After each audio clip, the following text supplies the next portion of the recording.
Hello and welcome to another Best Junglers video, and in this one we will have the most dangerous junglers with their lead for every single rank. If you've ever wanted to snowball, control games, and close them out early, yeah, it does require certain jungle technique, but your jungler choice can go a long way. With this, I wanted to discuss junglers that will be really good at using leads to close games and not just strong early. And typically you won't fall off in this scenario, however, there's one or two choices where you can kind of say, listen, the snowball is so outrageous, if you do fall off, something bad definitely happened. If two champions are equal in gold and experience at about, level 11 or so, the one that snowballs better will simply just be stronger. They have better scalings, they have better snowball potential in terms of how they spike with itemization, and those junglers that have that feeling if they get 2 or 3 kills bot lane, you go, well, this is going to be a difficult game, and they are now the win condition. And if you are playing said jungler, yes, you are the win condition, and it's on you to close the game. And due to the success of my Volibear Warrior guides, I'm pleased to announce that we have now released the Viego, Diana, Bev'beth, and Ekko guides with a bit more of a lighter framework so we can get all the junglers to you. It maintains my ganking tier list, all the pathing macro tips you need. It will include special routes, build paths, and matchup tips for every single jungler, including the updated Udyr. So if you want a live companion coach over your shoulder in your games on whatever champion you play,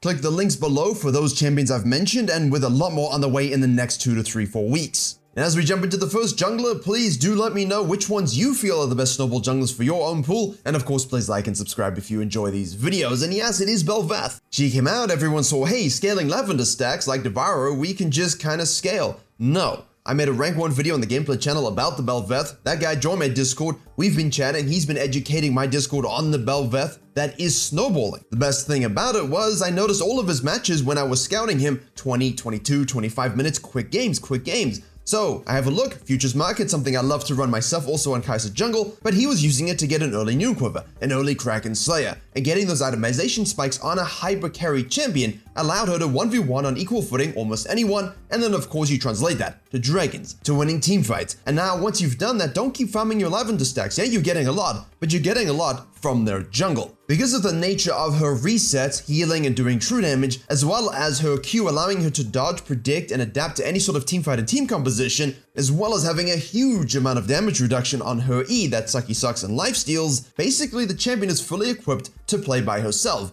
And not to mention, the big issue of making a list like this is invariably you're going to have people comment, yeah, but no matter how much I snowball, no matter how fit I get, my team lets me down. And of course, that's complete bullshit and you're being delusional. However, I do understand that sometimes you want a team fight and you want to make plays and your teammates are just out of position. They're being called out. What Bev'beth can do very easily is control heralds. Now, we must control those heralds because with that coral that you pick up from the herald, you get fishies, void spawn, with whose help you can go to a lane and start split pushing. The same thing applies to Baron, and obviously you can take extremely fast, extraordinarily solo Baron. Not to mention you have that knockup in the W and hybrid damage. So if there ever was a hyper aggressive champion that could thrive on Conqueror, has mobility, map scaling in true form, where she of course becomes stronger, and everything needed to win teamfights or split push no matter what's necessary, this is the champion. Don't think of her as a scaling champion, although she does scale. Think of her as a snowballing champion where you try and close early with a huge lead. You just have the benefit of that fallback. And of course, I'm gonna have to put Kindred here. I know a lot of people don't think of Kindred as, again, a snowballing jungler. I know most of us think of it now, but even as recently as 1 or 2 years ago, people thought, we'll scale with Marks, we'll be okay. That's never been the case. They've always been a hyper-aggressive, scaling, snowballing jungler. You want to get ahead. You want 4 marks as soon as possible. You want to use your 3-4 camp clear to really force an action early, whether that's an invade on an unsuspecting full clearing jungler, or using sneaky and genius pathing to circumvent any vision on the map to use your range advantage in a nice cheeky early gank. And of course that E has a slow. It's not 90% like the original days, but 50% will do. The point is, with abilities that scale with marks and do target current HP on the W, that do target missing HP on the E, that amplify range, that have ratios that scale with crit, it's a total package that scales with itemization, scales with the PvP aspect of your game as well as the PvE aspect when you're able to counter jungle opportunistically to get those marks. If you're gonna sit back and think, oh, I'm gonna scale with Kindred because they scale, you're gonna lose. That's the wrong Kindred mentality. The mentality is, again, 20 to 25, get yourself a Kraken Slayer. If you want to go PDIE and become Super Saiyan, do it. But if you want to go collect the RFC or just get Collector and close out, you can do that as well. Next, I'm going to show you some Ekko, and that's because there's a lot of debate at the moment over how strong he actually is. Viego says he's good. I'm saying he's actually very good in the jungle, but I don't put him in the best junglers tier list because that's for the best junglers, meta definers. But I showed him on the gameplay channel recently saying, look, this champion is one of the best at absolutely taking over games. Once the Ekko has a lead, he will one-shot your squishies. He will make their lives miserable. When he gets a rocket belt early and he has rocket belt active plus flash plus his E to get you in that W, or of course just the gap close, if you are not scaling at the same pace as him with resistances or the ability to kill him and burst him before he ults, then you're gonna have a really rough time. Along with his ult and his E as well as his movement speed passive, a lot of these first 3 champions have one thing in common. They are slippery, which means even when they do have that lead and you want to shut them down, it's going to take a lot more coordination than most junglers, and that can make it insanely difficult for you to deal with them on a teamfighting basis. However though, because he is melee, there is more risk in sort of trying to yeet in, getting stunned, chain CC'd and bursted out before you can ult, and that, my friends, is the pilot difference. You do need to practice your teamfighting, understanding how to flank, how to look for those windows of opportunity, and if teamfighting really is just doomed, you know, do the Rengar stuff where you kind of assassinate a Soraka here, you kill a Janna there, one-shot an ADC or an immobile mage, and then of course you can look to split push and absorb that pressure.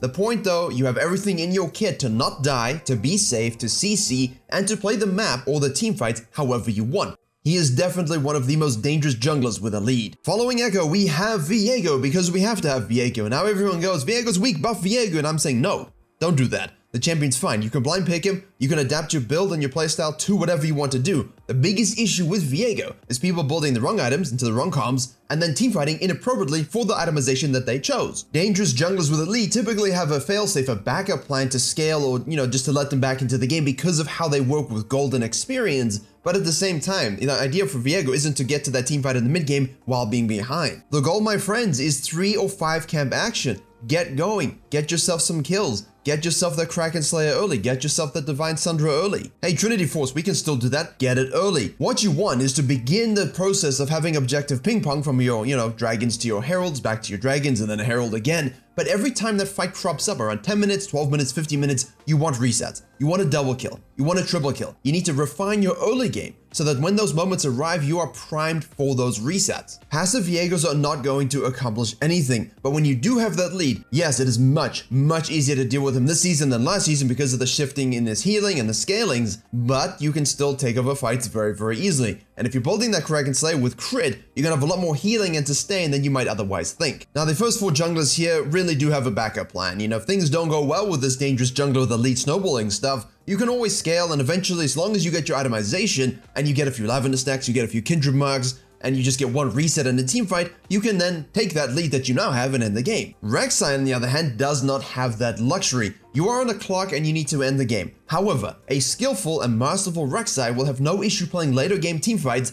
with the right teamfighting mechanics. But it is still significantly more difficult than some of these other champions. So why did I put Rek'Sai here? Well, have you ever seen a 2-3-0 Rek'Sai with an early serrated Durg, an early Prowler's Claw, and what they do to your team? They destroy them. Every carry, every ganking angle, everything that's on the map is absolute food for the queen. Well, this is my queen of the void, not Bev'beth. Vision is of no concern to her. Moving around the map is of no concern to her. She is Conqueror, she will fully stack it, then she will ult you. You will be basically executed via her ult or her E true damage. Her PvP prowess and ability, once you give her 2, 3, 4 kills in those first 10, 12 minutes, it's gonna be impossible to contain her until you sort of catch up and normalize that gold lead a little bit. You equalize it a little bit, and remember, her numbers are great. It's more about the nature of the champion's, I want to say tunnel vision, but it's a bit on the nose, but you know what I mean. She's melee, she has limited vision field. It will be much harder to get into those teamfights and actually do much. Back in the day when her knockup was AoE, well, that was the great stuff, but obviously it was broken in pro play, so now it's a single target thing, so you can still annihilate someone and reposition, but you really are not that naturally fluid and scaling hyper carry champion and snowballing dangerous champion that we're talking about in this video.